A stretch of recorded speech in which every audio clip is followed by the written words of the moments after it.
Hey everybody, in this episode we should have the box already made. If not, take a time out, go do that. And we're going to add the followers and the guides on the top of this one. So I'm jumping over to Inventor. I've already got it open. I've already got the parts brought in. And if you don't have the parts brought in, you're going to hit the place button and you're going to find the parts in your folder and bring them in. In my case, I have 4 followers. If you're in my class, you probably only have 2. But you can have as many as you want or you need. And so what we're going to do first is we're going to add this right on there, just like I have these 3 over here. So once you get one done, they're all the same. So I'm going to hit constrain. I'm going to hit this insert one. I'm going to zoom in and click the circle here, and I'm going to zoom in and hit the circle there.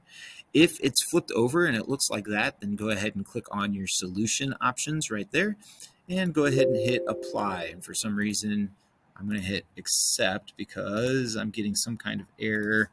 I'm going to delete those. Sorry. There we go.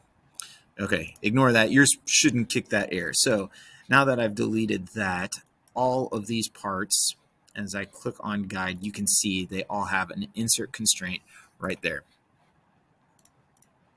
So step 1, all done. Easy peasy, right? And once you get one done, it's again just one simple insert constraint. The next thing we're going to do is we're going to put the followers right inside there. But first things first, this curve part needs to be flipped over. So to do that, you're going to right click on that and go to free rotate and flip it around. There you go. Just get it as best you can. Right click, hit OK. The next thing we're going to do is we want to grab like a center line on there. So if you right click on your part and you can right click either over here, or you can see on the left side where the it's selected, you can hit open and now it's opened up. What we're going to do is hit open up this origin folder, and you can just kind of hover down and see the different planes, and then you can see the axis.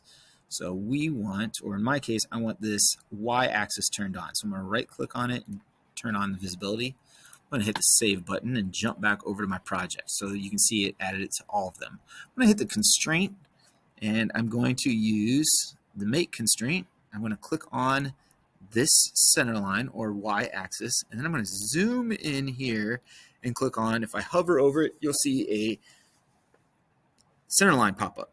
So I'm going to click on that. Okay, if I flip this around, it automatically put the curve part there. If you have a problem doing that, you might have to hit this button right here and just flip it around. So mine worked.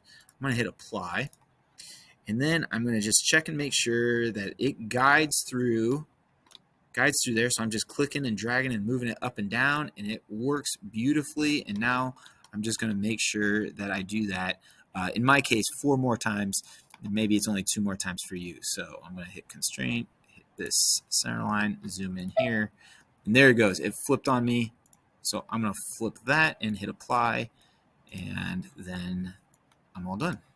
So that is how you add your followers and your guides to your parts. If you have any questions, please let me know.